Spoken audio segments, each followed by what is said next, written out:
네, 안녕하십니까.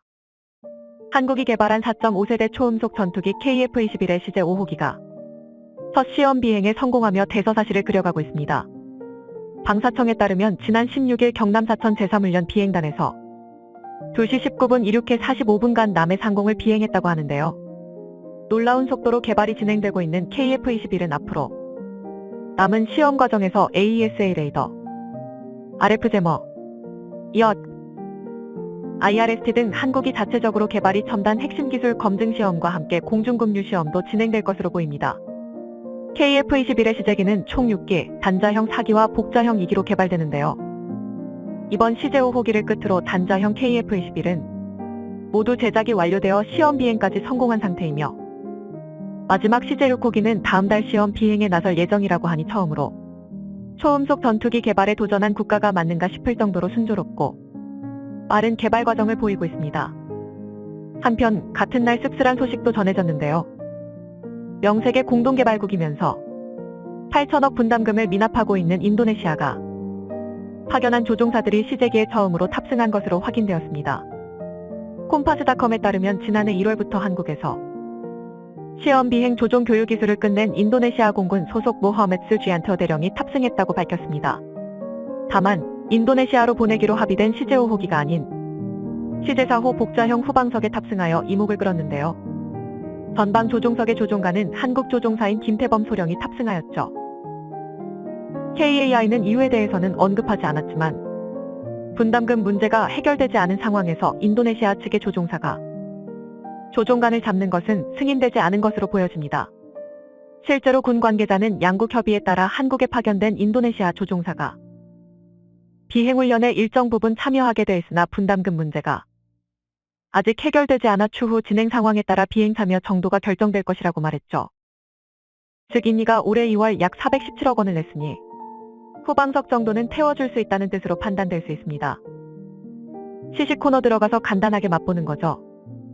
KAI는 그동안 꾸준히 미납된 분담금이 완납되지 않으면 시제기를 보내지 않겠다는 경고를 확고히 할 만큼 현재 상황으로는 인도네시아 공군 소속 조종사들이 단독으로 비행하는 일은 없을 것 같습니다. 한편 자국 조종사가 멋지게 조종관을 잡고 인리로 보내질 시제 5호기의 시험 비행을 실시할 거라 믿었던 인도네시아는 아쉬운 감정을 숨기지 못하고 있습니다. 특히 KAI가 분담금 진행 상황에 따라 비행 참여 정도가 결정될 것이라고 한 데에 나름 발끈하고 있기도 한데요. 참고로 댓글을 달아준 인니의 네티즌들께는 고맙게 생각합니다. 한국도 인도네시아의 KF-21 기술 이전 약속 지키지 않고 있어 왜 인도네시아에 거짓말을 하는 거지? 다음 프로젝트는 인도네시아와 러시아 신형 전투기 SU-57. 우리는 미화 81억 달러의 다서트 라페어 42대를 구입했습니다. 그리고 KF-21 보람에는 얼마인가요? 당신의 정부는 돈을 모으는 방법만 알지 현실을 자각하지 못합니다. 정부에 직접 물어보세요. 할 말이 많은데 우선 기술 이전 조항은 바뀐 것이 없습니다. 처음 계약 당시부터 오직 생산 관련 기술과 노하우에 대한 이전만 있었을 뿐 한국이 자체적으로 개발한 4대 핵심 기술을 포함 200여 개의 첨단 기술들은 일절 이전되지 않기로 합의했는데요. 이를 인니 정부도 알고 있으니 재협상하자고 하는 것이죠. 또한 인도네시아는 라팔 42대를 81억 달러 총 프로그램 코스트 약 10조 원에 구매하기로 합의했다요. 인니의 KF-21 분담금은 1조 7천억 원으로 시제기 1대와 전투기 48대를 인도네시아에서 현지 생산하기로 한 것이니 순수 기종 도입 비용이라 할지라도 훨씬 저렴한 것인데 왜 발끈하는지 모르겠습니다. 한편 인도네시아와 한국의 공동개발의 틈이 생길수록 기뻐하는 국가가 있는데요. 바로 폴란드입니다. 폴란드 네티즌들은 인니의 지분을 우리가 인수하여 KF-21 공동개발에 참여하길 원한다는 반응을 보이고 있는데요. 실제로 16일 폴란드 네티즌들은 KF-21의 시제 5호기 출고에 대한 소식을 다루면서 다음과 같은 반응을 보였습니다. 폴란드가 KF-21 프로그램에 참여하는 것은 놀라운 일이 아닙니다. 적어도 나에게는 블록에서 합류한다는 소문이 점점 더 많아지고 있습니다. 폴란드는 KF-21의 생산 슬롯을 얻어야 합니다. 가격이 좋고 납기가 빠르다면 바로 계약이죠. 이번 시제 5호기는 MiG-29 도색과 비슷해서 굉장히 꼴린다. 저거 우리 보라고 만든 것 같은데. 그렇다면 왜 폴란드 국영방산업체인 PGG의 회장과 현지 매체, 그리고 네티즌들은 이처럼 KF-21에 대한 지대한 관심을 내비치고 있는 것일까요? 그 핵심은 바로 도입 예정인 F-35의 납기가 늦어지고 있기 때문입니다. 지난 4월 21일 폴란드 매체 디펜스24는 폴란드의 F-35의 납기가 지연되고 있다는 기사를 통해 당초 계획은 6대의 F-35가 2026년 3월에 도입되기로 하였으나 현재는 26년 말로 미뤄졌다. 또한 27년 초에 인도될 것으로 예정된 4대의 F-35도 27년 말로 지연되었다. 폴란드는 2020년 F-35 블록사의 구매 계약을 체결하면서 인도 시기를 2030년 내로 설정하였지만 현재는 불투명한 상황이다. 미 군사매체 디펜스 뉴스의 4월 19일 기사에 따르면 올해도 F-35의 업그레이드 지연으로 인해 2023년 인도 물량이 줄어들었다고 하였는데요. 전 세계적 군비 증강으로 인해 첨단 전투기의 수요가 대폭 늘어 많은 주문을 받은 F-35이지만 지속적인 지연으로 폴란드의 순번은 더욱 뒤로 밀려나게 되었습니다. 현재 F-35는 프렛 앤 휘트니사의 F-135 엔진 고질적 문제를 해결하기 위한 엔진 개량 사업을 추진 중에 있습니다.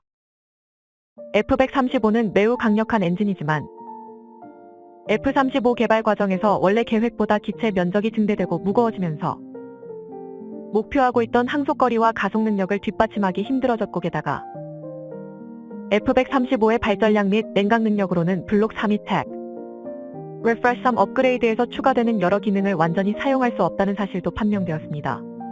이에 적응형 엔진 전환 프로그램을 통해 차세대 Adaptive Cycle 엔진 개발에 나선 GE와 P&W는 이미 각각 XA200, XA201로 명명된 시제품을 개발하고 있었는데요. 그러나 2023년 3월 13일 프랭크 켄달 공군 장관은 비용 문제와 완성도에 대한 의구심으로 개발을 완전히 포기하고 P&W의 업그레이드 킷을 선택했다고 하였습니다. 사실 기존 F-135 엔진이 크게 결함이 있거나 중국산처럼 못 쓸 정도의 엔진이거나 한 것은 아닙니다.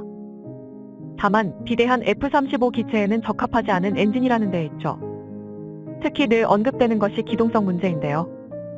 F-35는 단발기라 엔진도 큰데 무장창까지 안으로 넣다 보니 크지 않은 미들급 기체에 비해 상당히 두꺼워져 밀떡들 사이에서는 낫둥으로 불려지기도 합니다. KF-21과 비교해보면 그 육중한 몸매가 더욱더 부각되죠. 전투기의 기동성 측면에서 볼 때 추력 중량비는 높을수록 익면하중은 낮을수록 좋습니다. 추력 중량비란 전투기의 무게를 엔진의 추력으로 나눈 수치이고 익면하중은 코너 속도와 더불어 전투기의 선의 성능을 간단히 나타내주는 수치로서 전투기의 무게를 날개 면적으로 나눈 것이죠. 해외 군사매체를 통해 밝혀진 자료에 따르면 F-35A의 익면하중은 심각할 수준으로 평가된 13개 서방권 기체 가운데 가장 안 좋았습니다. 심지어 추력 중량비 또한 좋지 못해 전반전으로 하위권에 머물렀는데요. 기동성이 극히 떨어질 수밖에 없는 이유이죠. 미 국방부의 독립적인 평가기관인 시험평가국의 보고서에 따르면 F-35는 연료를 가득 채울 경우 3.8G 이상은 낼 수 없는 것으로 드러났습니다. 최소한 45% 이상 연료 탱크가 비어 있어야 7G 이상으로 끌어올릴 수 있다는 것입니다. 전투기가 작전 도중 급선회나 급하강, 급상승 등을 하는 과정에서 중력 가속도가 올라가는데 연료를 가득 채우면 F-35의 기동성이 확 떨어지는 것을 알 수 있죠. 이는 전투기 필수 기능인 근접 공중전 역량이 충분하지 못할 수 있다는 것을 말해줍니다. 그런데도 왜 미국은 F-35 개발을 추진했고 도입했나? 취소하기에는 너무 늦어버렸고 이미 8개국이 개발에 참여하고 있었으며 개발을 취소한다 하더라도 마땅한 대안이 없었기 때문입니다. 또한 개발 목적 자체도 제공권 장악보다는 지상 타격에 초점을 둔 다목적 전투기였기 때문에 기동성 저하 문제는 사실상 묵인되다시피 하였고 현 시점 개량을 통해 이를 극복하고자 했던 것이죠. 잘 안되고 있지만요. 반면 KF-21은 F-35 대비 아니 전세계 모든 기체를 놓고 비교해봐도 매우 우수한 추중비와 익면하중을 갖고 있는데요. 익면하중은 F-35 대비 훨씬 뛰어났으며 추중비 역시 라팔, 유로파이터, 심지어 F-22보다 좋았습니다. 뛰어난 기동성을 갖춘 기체라는 것이고 이것이 폴란드가 KF-21을 원하는 이유이죠. 전반적으로 동구권 전투기들은 뛰어난 기동성으로 잘 알려져 있습니다. 미국의 전투기가 스텔스로 대표된다면 러시아 전투기는 기동성을 위해 스텔스에 악영향을 끼치는 카나드를 달 정도로 고기동 전투의 진심인데요. 러시아 유명 테스트 파일럿인 마고메트 톨보예프는 수-57의 기동성이 F-35보다 훨씬 우월하다며 공중전이나 근접전에서 수-57이 F-35를 쉽게 파괴할 것이라고 호언장담하였습니다. 또한 지난해 F-22 조종사 조시 덫은 소령은 영상을 통해 F-22가 슈퍼 기동성으로 널리 알려진 러시아 수-35 대비 기동성이 결코 떨어지지 않는다는 것을 입증하는 영상을 올렸는데, 사실 두 기종에는 세대 차이가 있고 전투기 단가가 확연히 다르다는 점 때문에 오히려 러시아 전투기들의 높은 기동성이 증명된 꼴이라는 반응이 많았습니다. 즉, 현 시점에서 러시아 전투기에 대한 대응 수단이 시급한 폴란드는 스텔스 형상을 갖추면서도 높은 기동성을 갖춘, 그리고 무엇보다 빠르게 납기가 가능한 서방제 기체가 최고의 선택이 될 것인데, 이것이 바로 KF-21입니다. 오죽하면 현지 네티즌들이 KF-21은 폴란드 항공산업을 재건할 마지막 기회라고 할까요? 폴란드는 한국의 납기 능력을 통해 한국산 무기에 대한 높은 신뢰도를 구축하고 있고, 또한 공동개발을 통한 기술 이전 및 폴란드 현지에 구축된 유지보수 시설을 활용하여 KF-21의 유럽 생산업으로 자리매김할 수 있으며, 특히 한국의 창정비 능력은 세계적인 수준이기에 높은 가동률까지 보장되니 폴란드에게 이보다 더 좋은 선택지는 없을 것입니다. 한편 일각에서는 폴란드의 구매와 별개로 인도네시아와의 공동개발을 우리 측에서 먼저 끊을 필요는 없다는 의견도 존재합니다. 인도네시아는 한국산 무기가 아직 시장에서 신뢰를 받지 못했을 때 먼저 손을 내밀어준 고마운 방산 고객이라는 것인데요. 맞는 말이죠. 처맞는 말. 그럼 고객이 돈을 주지 않는데도 가만히 있어야 한다는 건가? 그건 호구나 다름없습니다. 한 번 당하면 피해자이지만 두 번 당하면 호구죠.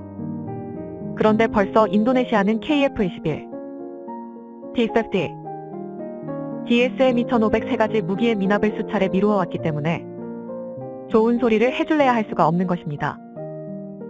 그러니 인니는 입이 10개라도 할 말이 없다. 시청해주셔서 감사합니다.